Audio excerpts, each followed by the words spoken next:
Sting. Where's my bits of paper? I've got so many bits of paper. You know how I like my bits of paper and my highlighter pens. Yes, you might have seen this over the weekend. It's in the paper again today.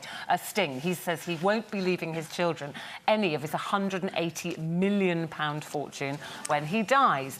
He says that he plans to try and spend most of it while he's still alive.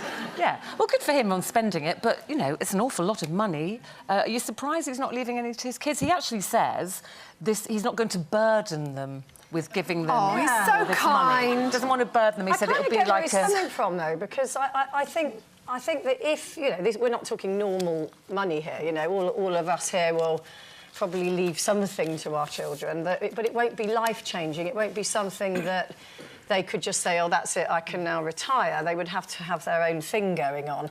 But with 180 million, if you say to a child, you know, this is coming your way, I think that robs them of any ambition that they might have or any work ethic. And so, you know, he's a working-class boy made good, and I think he understands that. And I'm sure, you know, he does say if any of them got into trouble, of course I would help them out financially.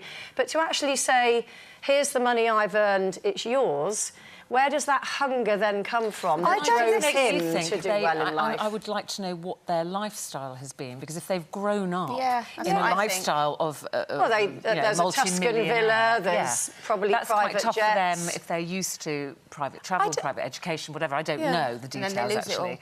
And then suddenly they go, right, off you go, you can't have any of that, just get on the bus. But I don't think he's saying that. I think he's just saying you will not get millions and millions No, of millions. he's actually saying they're not going to get anything. He's not set up a trust fund or anything. He said they're not getting anything. He says, he says obviously, if they were in trouble, yeah, I would help them, but I've never really had to do that. They already have a good work ethic that makes them want to succeed. I don't think just because your parents have got loads of money, it doesn't mean that you're not going to grow up with a work ethic. It depends on how your parents bring you up. No, a lot don't. But also, does it mean that if your parents have got lots of money, then that's your money? Yes. Do you believe that? I don't think I don't know, because I had my first Saturday job from 11. I mean, my mum and dad weren't rich by any stretch of the imagination, and I always worked. I always wanted to earn my own money, but if I was in trouble, I lived at home rent-free until I was 25. They didn't ever ask me for money.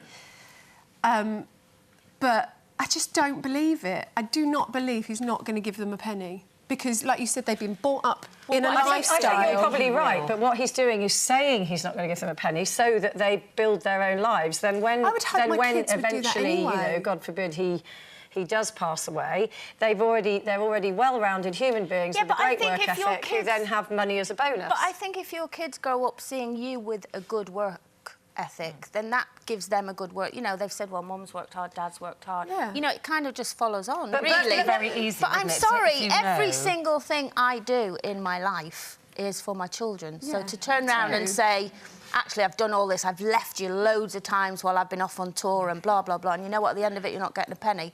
I think, I don't like him. But what I agree. But what age? He's devastated now, Sting. He's going to be on the phone in a minute. Yeah, can't believe I bet he offers it all to me. But what's the thing is, if they know, if he said, OK, I will give you some and I'll set up a trust fund, but you can't have it till you're 30, 35, 40 even, you've still got that in the back of your mind as a safety net. So you could just go and try a bit of this and, oh, I'll do this, whatever the whim takes you, always knowing. And actually, we're talking about, you know, kind of multi-millionaires here, and he's not the only one. I mean, they've got Bill Gates, who's the world's richest man. He says the same. Simon Cowell recently said he's not going to leave his fortune to little baby Eric. Well, then don't bring them up in that lifestyle either, because that's just cruel. So I've brought you up to all this age, and then like you say, with your private yachts and your villas all around the world, and then when I go, zilch, no, but that's still there for the children to go and... Well, he's not going to say you can't go and do your... No, he's not saying that. What he's saying is you will not get a massive lump sum when I die. He's not saying that along the way you won't still benefit from my fortune. I think that would be a really hard thing to say, but I do get it. I get that mentality, particularly when you've come from nothing yourself. Of it, but I just can't believe at the end of his life, if he's got this 180 million quid in the bank, that what are you going to do with it apart from leave it to your children? I mean, let's What? look He at... said he's going to try and spend it. If you look I'll at... help Fair enough if he spends it. But if you look at Bernie Ecclestone, for example, who you know, has earned all of this money through Formula One, etc., and he gave both of his daughters millions and millions and millions. And yes, I'm sure they're lovely ladies and they do a lot for charity, but they get so much stick because they've just got all of this money that they've not earned themselves. And maybe Sting is just trying to avoid that. And actually,